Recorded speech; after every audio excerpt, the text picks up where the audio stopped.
यस्तो आक्लो आक्लो हुन्छ यार यति हाने 4880 लामो हुन्छ हैन आक्लो हुन्छ हैन कुनै नर्मल हुन्छ हैन हातले पनि ट्याक्स छुदा पनि ट्याक्स जानेहरू हुन्छ कुनै चाहिँ ढुङ्गा जस्तो सारो हुन्छ क्या भयो भने फेरि पैसा त फेरि साथीहरूको धेरै जनाको हात पनि काटेछ कि अबङ्ग भएर पनि जानुपर्छ कि साथीहरू त्यही भएर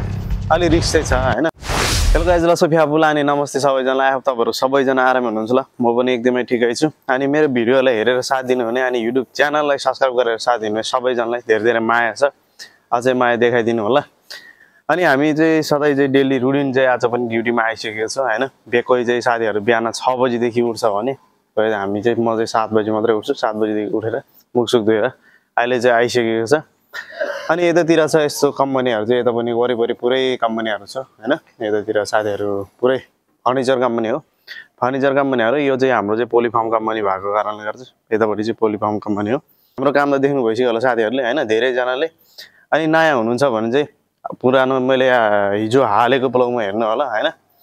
त्यहाँ कामहरु चाहिँ यस्तै हुन्छ अलिकति हैन हुन्छ नि त गाह्रो ठाउँ अनुसार हुन्छ गाह्रो त गाह्रै हुन्छ हैन कामहरु चाहिँ त्यस्तै हो साथीहरु हैन हाम्रो कम्पनीमा अलि पोलिफर्म कम्पनी हो तर पोलिफर्म भने पनि लास्टै गाह्रो सारो हुन्छ नि त अलिकति सारो हैन कोही नर्मल ब्लगहरु पनि बन्छ हैन त्यही भएको कारणले गर्दा चाहिँ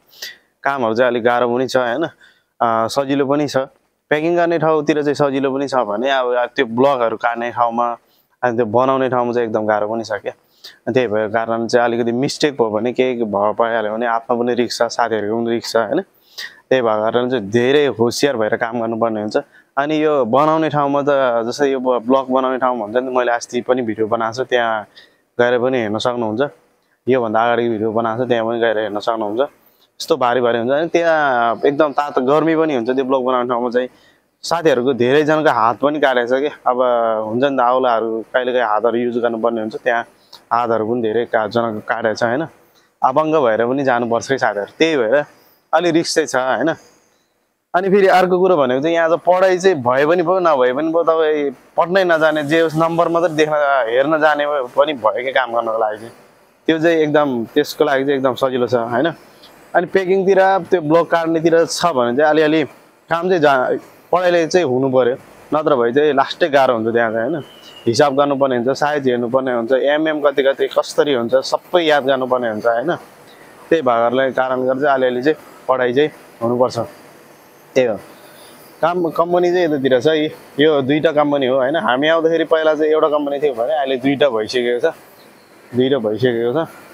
अहिले पनि चलिरहेछ त्यो नाइटको साथीहरु अहिले चाहिँ ड्युटी 7 to 7 हो खासै ड्युटी छ हैन पनि ब्लगहरु यस्तो छ यस्तो आक्लो हुन्छ यार यति हाने 4880 लामो हुन्छ हैन आक्लो हुन्छ हैन अनि चौडाइ चाहिँ यसको 1220 हुन्छ क्या अनि ब्लगहरु हेरी हुन्छ क्या कुनै नर्मल हुन्छ हैन हातले पनि ट्याक्स छुदा पनि ट्याक्स जानेहरू हुन्छ कुनै चाहिँ ढुङ्गा जस्तो सारो हुन्छ क्या त्यही भएको कारणले गर्दा चाहिँ कामहरु गाह्रो हुन्छ क्या कुनै ठाउँमा सजिलै हुन्छ सबैभन्दा सजिलो भनेको प्याकिङमा हो हैन प्याकिङमा पनि अलिअलि पढाइ चाहिँ हुनुपर्छ हैन अब त्यही हो नत्र भए मिस्टेक अलिअलि केही मिस्टेक भयो भने फेरि पैसा त फेरि यहाँ दिनको 100 रिङ्गेट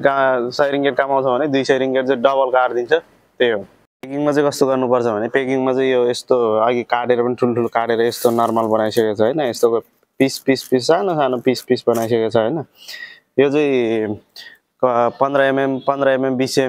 mm अनुसार हुन्छ कि यहाँ चाहिँ 15 mm हो 15 mm लाई चाहिँ अनि यसलाई चाहिँ पेकिङ गर्नलाई चाहिँ एकदम सजिलो छ हैन अलिअलि फेरि यो हिटर सिटर चुड्यो भने यो सबै हिटरबाट काट्ने हो हिटर सिटर चुड्यो भने त फेरि अलिकति आगोको झिल्का परे पनि आगो त पुरा सल्किन्छ नि त फेरि त्यही हो। यता छ यो सानो कपिङ बनाइसकेको छ हिटर यतातिर लागेर राखेको छ हेर्न सक्नुहुन्छ हिटर यसरी लगाएर राखेको छ। अब चाहिँ हाम्रो 8 बजिसकेको छ 8 बजेदेखि ड्युटी सुरु हुन्छ हैन यतातिर चाहिँ हाम्रो लामा ब्रदर अनि ड्युटी स्टार्ट भइसकेको छ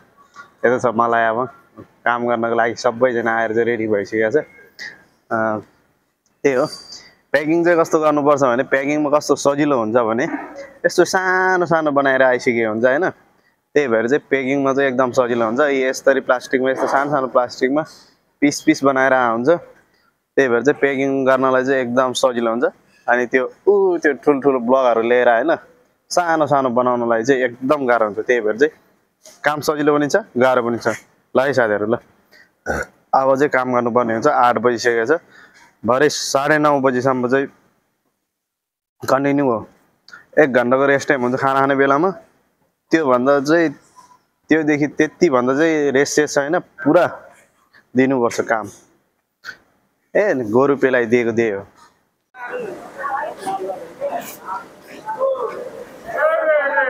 यता अब बङ्गाली बाबाहरू यतातिर हेरिरहेको छ ल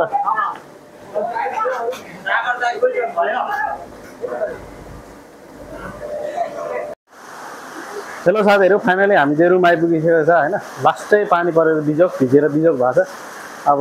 कतिजना बिरामी हुने यो पानीको चाहिँ थाहा छैन कतिखेर पानी पर्छ कतिखेर घाम लाग्छ यहाँ चाहिँ थाहै हुँदैन कि त्यही भएर अहिले उताको बारतिर चाहिँ देखाउन पाएन होइन उता हाम्रो साथीहरू चाहिँ आउँदैछ पानी परेर बिजोग भएको छ त्यही हो पानी परेर बिजोग भएको छ लामो मेरो नि भिज्यो त जुत्ता सुत्ता सब पाएनै भिज्यो पाएर सायद सबै भिजेर बिजोग भएको छ होइन ज्वरो आएर बिजोग हुन्छ भोलिदेखि चाहिँ त्यही हो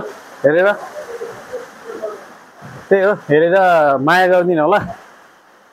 कामहरू चाहिँ हेर्नु भइसक्यो होला अब कस्तो हुन्छ अनि अरू भिडियोहरू पनि अब काम चाहिँ कतिको डेन्जर हुन्छ भनेर मैले भिडियो पनि हालेको छ है हेर्नु होला सबैजनाले माया गरिदिनु होला सब्सक्राइब गरिदिनु भने सबैजना साथीहरूलाई धेरै धेरै माया छ हेरेर साथ दिनु भएको धेरै धेरै माया छ